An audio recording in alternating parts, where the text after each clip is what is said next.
It's Afternoons with me, Helen Farmer, and I have got a competition for you, and brilliant one if you love your comedy. And quite frankly, who doesn't need a bit of a laugh right now? The Abu Dhabi comedy season is well underway. Dave Chappelle, Bill Burr, Kevin Hart, already had Trevor Noah, and Michael McIntyre is coming to town May 10th to Etihad Arena. Here he is, feeling a bit nostalgic. They're so lucky, our children. They've got iPads and iPods and iPhones. In our day, we had I Spy. I spy with my little eye, something beginning with C. Is it cloud? No. Is it car? Yes. Your turn. What? I actually played Thumb War with my 10-year-old the other day to show him some of the games that we had to endure. I said to him, do you want to play Thumb War? He's like, shall I download it? No, you can't download Thumb War. This is a battle between my thumb and your thumb. You know, you interlock hands, you declare it, 1, 2, 3, 4, you don't go straight into battle. I declare thumb war. Then you sort of jockey for position. Then you hold the other person's thumb down and then you're the winner. And I did it with my 10-year-old. He's got his little 10-year-old thumb. I've got my huge daddy thumb. I thought I'd go easy on him. But of course I didn't realise that he's been texting since he was born. He was some kind of thumb war ninja. He just beating me over and over again. Ah, stop doing that. Get back on the iPad. Michael McIntyre there. So it got me thinking, what have you told your kids about your childhood that shocked them?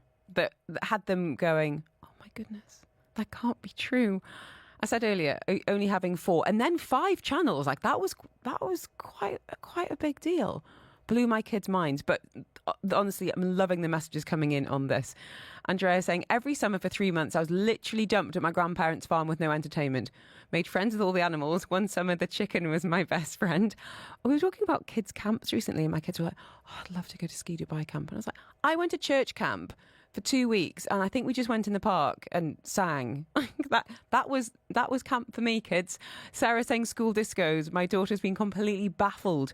We used to have a school disco at the end of term, a Valentine's disco, a Christmas disco, a Halloween disco. And I used to have a secret Valentine's letterbox. Paddy, you are on the nose, listening to music. Didn't have Spotify back in the day, had to listen to tapes or CDs. Yeah, and you'd wait for your song, or you'd have to put up with that to fast forward to your song. Oh, but you earned it. You appreciated it more if you had to wait for your song. And Veronica is saying, I told my kids I didn't get a house phone until I was 10 years old. No phone whatsoever before that time. I'm still trying to explain we would write to relatives and friends to organise visits. I just keep thinking back to being a teenager and like when boys wanted to call me, they had to speak to my dad first. Like, hi, Mr. Spearman, it's Lewis. Is Helen there? It was the mortification. That took guts, though. So credit where credit's due. So what about your childhood has your kids completely baffled? Let me know on 4001 on the app or the WhatsApp, and you could be going to see Michael McIntyre. This is Eye on Education on Afternoons with Helen Farmer. With Royal Grammar School Guildford Dubai, sister school of RGS Guildford in the UK, educating the leaders of tomorrow since 1509. I am so interested in this time of year because it's GCSE and A-level exams looming. So loads of teens across the UAE are heading into study leave.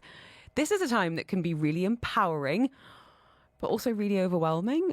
So what does a healthy study leave actually look like? How can us parents support our teens without adding pressure, fueling stress? Joining us in studio, we've got Nicola Doig, who is the interim head of sixth form and the head of year 13 at Repton Dubai. So we're going to be getting some expert advice on motivation and well-being and how to guide students. And of course, if you want to send any questions for Nikki, you can do that too.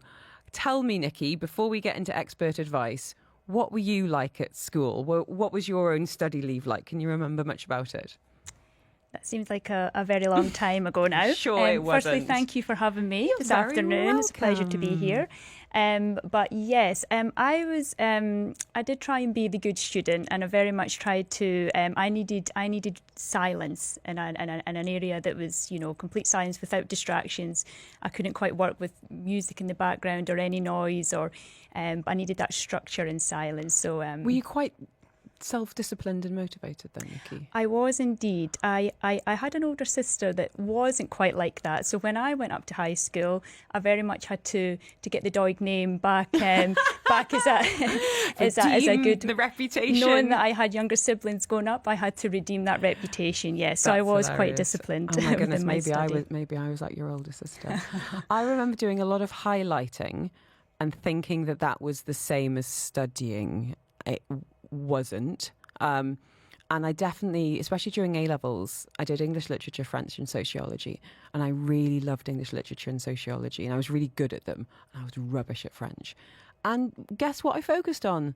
The ones that I was good at. And I completely ignored the subjects that I really, really struggled with. But I wasn't very self-motivated. There was a lot of dossing around. And there was a lot of, oh, mum and dad are at work, I'm just going to sit and watch TV. At one point, my mum had to take the card out of the Sky box and take it to work, so I couldn't watch TV. So I'm hoping I'll learn from you to pass it down to the next generation of farmers. So, to your mind, what does a healthy, if that's a weird word to use, but a healthy study leave actually look like in practice, Nikki? So at Repton, we believe, and we very much encourage our students, that a healthy study leave is one that strikes a balance between structure, flexibility and well-being. It's not locking yourself away in a room for hours and hours and, like you say, thinking that just doing a few highlights and reading a textbook is going to be successful.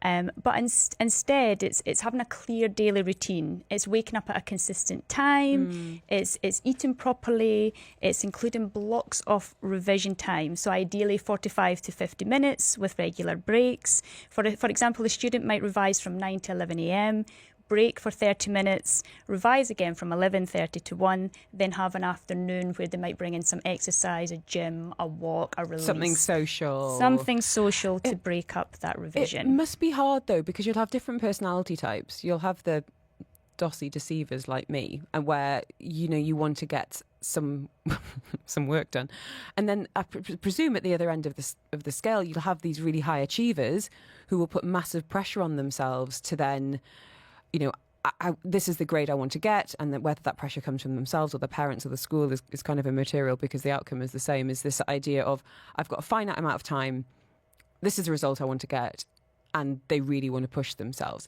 Like how can parents, and I guess the school as well, also kind of tailor the support to avoid academic stress? Yeah, absolutely. Look, parents will know their child and their personality and what works best for their child.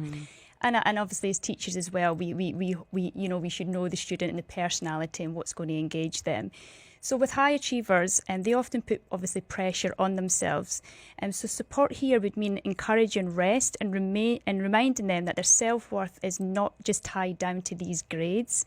I've worked with students that think hours and hours of revision and working from morning to night is going to be effective. But instead, what we have to do is help them build in kind of permission to pause, and reminding them it's about the quality, not always the quantity. Exactly. X number of hours is not going to equal X grade necessarily. If they're burnt out and not sleeping and stressed, it's probably going to be the opposite. That's it. And just reminding them, and guiding them through revision and support plans that we have in place. And obviously with the flip side with that, we have the avoiders or underconfident students. Then they often have fear and procrastination, and they're put off revision to avoid the stress. And with these students, we always feel that they need the positive reinforcement, they need small achievable goals, and support to get started, even if it's just instilling a 10-minute rule, just to revise for 10 minutes to get them in the mode. And once they start, hopefully the momentum often builds up. But, we say about procrastination around subjects that they might not feel confident in. We always try and revise, like you said before, that the subjects that we do feel confident in. But it's really, really trying to engage and make those subjects that the students don't feel comfortable or confident in, and finding a way that's going to engage that, make it more interesting. Exactly. Yeah. And then when they see the rewards of this, obviously that will then instill the confidence, and they could tick off their to-do list with that. We are going to be addressing, of course, the elephant in the room, or shall I say on the desk, mobile phones and social media. So maybe managing some digital habits. Joining us in studio, we have got the interim head of sixth form and the head of year 13 at Repton Dubai, Nicola Doig. So if you've got any questions, 4001, what kind of student were you? Let us know. Dubai Eye 103.8 traffic. With Yas Island Abu Dhabi. Stay at iconic hotels and play at record-breaking theme parks. Book now on yasisland.com. 3:15, Jen. What's happening on the roads? It's busy. Very, very busy. Hesse Street busy in both directions. There's an accident right now on Asail Street, just at the junction with Sukim Street, which is looking kind of car park like in both directions, all the way from the 311 down to Beach Road. Sheikh Zayed Road, very slow moving in both directions, particularly slow southbound once you get to Safa Park. That'll ease off around Al Quoz, but it is busy more or less the length and breadth. Obviously still very busy around Trade Centre. And then once we get north of the creek, the 311, you're going to hit the slow-moving traffic around Murdiff, and it's going to continue right the way through Sharjah's industrial area. Similar story as you head southbound. There's an accident through Sharjah's industrial area on the S112 causing problems right now. And then the Sheikh Zayed Road, particularly busy southbound, although we do have some slow-moving traffic northbound. And then on the northbound carriageway of the E11 just past DXB, we also have an accident that is causing tailbacks right the way back to the creek if you're heading northbound to Sharjah. So one to be aware of too. If you see anything that I've missed, please do let us know, 4001. But as always, please only text us when it's safe for you to do so. Thank you, Jen. Dubai Eye 103.8 traffic. Not that I'm wishing the weekend away, and trust me, I am not. But on Monday afternoon, we are having another catch-up with House and House, as we do every Monday at 3:30. Now, Monday just gone, we were chatting? It's a mixture of catching up and chatting, by the way, with Simon Baker, who's the MD at House and House. And we were talking about areas that are perhaps underrated and overrated, and his advice for first-time investors. Now, this coming week, we're actually looking at the House and House investment playbook. So if you are thinking about dipping your toe in, this is going to be absolutely essential listening. But if you do want to catch up on my chat with Simon from earlier in the week, where he would be putting the smart dirhams, you can get that on the podcast wherever you get your podcasts. That's Apple, Amazon, Spotify, and the Dubai Eye website too. More of Afternoons with Helen Farmer is coming up next. On the UAE's #1 talk radio. You're listening to Dubai Eye 103.8. It is ABBA. Mark your diaries. I mean, I feel like I'm saying this a lot right now. There is a lot happening in Dubai and indeed Abu Dhabi. Here, though, Jim Jeffries, Son of a Carpenter World Tour is happening on May 24th. Oh my God, I can't believe we're in May. It's the Coca-Cola Arena, named Stand-Up Comic of the Year in 2019. livenation.me to get your tickets, which start from 195 dirhams. And of course, I am giving away tickets for Michael McIntyre. Loving the messages coming in on this. So don't forget, if you fancy winning those tickets, stay with us and I'll tell you how after 30:30.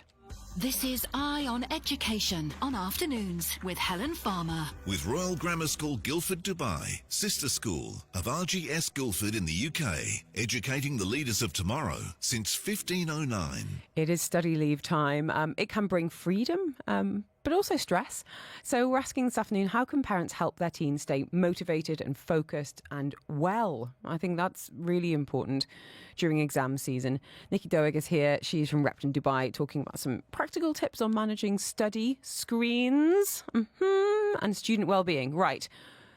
I mean, I am in my 40s and find myself regularly distracted by my phone, Nikki. So what chance do these teenagers have? Any advice on students trying to manage those digital habits while revising? Well, I don't know, but maybe we can use tech for good. Are there any apps that you recommend? It's a very good question, Helen. It's obviously a massive challenge, obviously, in our modern world. But there are indeed some practical steps that we advise students to have. So, for example, designated phone-free blocks to put the phone, I know that's easier said than done, to put the phone in another room during revision. Students can simply use a normal timer or the Pomodoro Technique, which is a 25-minute work, and then do 5 minutes, 25 minutes of work and then a 5-minute break. About using something as revolutionary as a clock. Let's go back to the good old days. Good we grief. survived it, so we could still do it. Other apps that may be advantageous are the Floro app. The Floro app is an excellent study tool for teens preparing for exams because it combines focus, accountability and digital well-being. Sorry, just say the name again for me. The Flora app. Flora as in flora and fauna. Okay. All right, sorry. Oh, the butter spread. The butter spread. And it obviously reduces phone distraction because it encourages students to put their phone down, and it rewards them for doing so with visual progress. And it's perfect for those that may be tempted by Instagram, TikTok or WhatsApp. Yes. It also allows students to study with friends, where they can plant a tree together, and if anyone uses their phone, the tree dies for everyone. So if you're competitive, that might be a bit of a light-hearted but effective form of peer accountability. Message here from Julie Mallon, fantastic sleep consultant here in the region from Nurture to Sleep, and she's saying it's so boring, but sleep is so critical. Research shows teenagers in particular miss out on that REM sleep, so it affects their memory and their emotional regulation. I mean, you must see this, kids coming in looking absolutely broken from studying all night. So, it must get sacrificed during exam time, Nikki. Absolutely, and it is really difficult because they're obviously trying to strive for the best academic grades possible, and trying to cram all this knowledge in from 2 years of content. But we always advise students through assemblies, through PSHC lessons that and students who get 8 to 9 hours of sleep consistently do better on memory and problem-solving tasks. And at Repton, when we deliver these sessions, we often talk about a really fantastic book actually to read, which is Why Do We Sleep? And that's by Matthew Walker. It's a good one. It's really, really beneficial, and it goes into depth about the benefits, importance of sleep, and it explains how sleep boosts memory and learning, and how good sleep improves resilience and emotional control.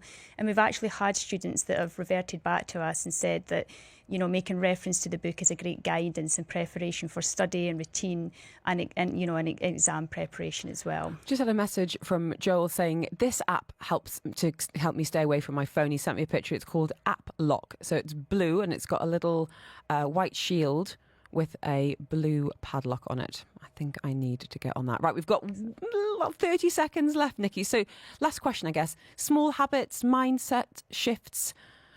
What have you seen make a big difference in student wellbeing? What would your big kind of quick takeaways be? Obviously, small changes can have a huge impact. So just starting the day by getting dressed and sitting at the table, it signals to the brain I'm in work mode, and it sets productive routines.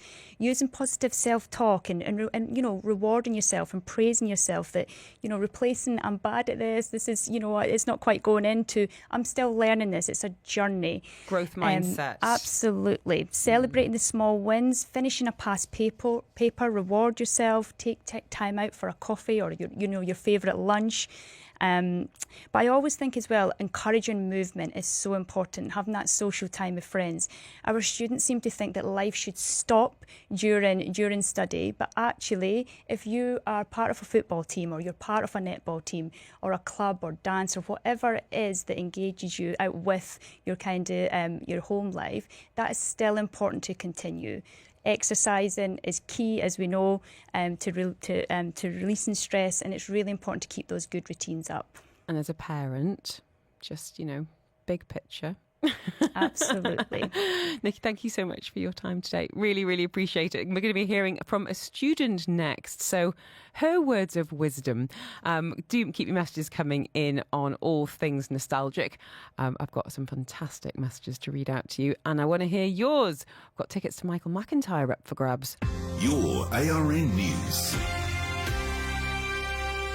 A UAE delegation led by Reem Al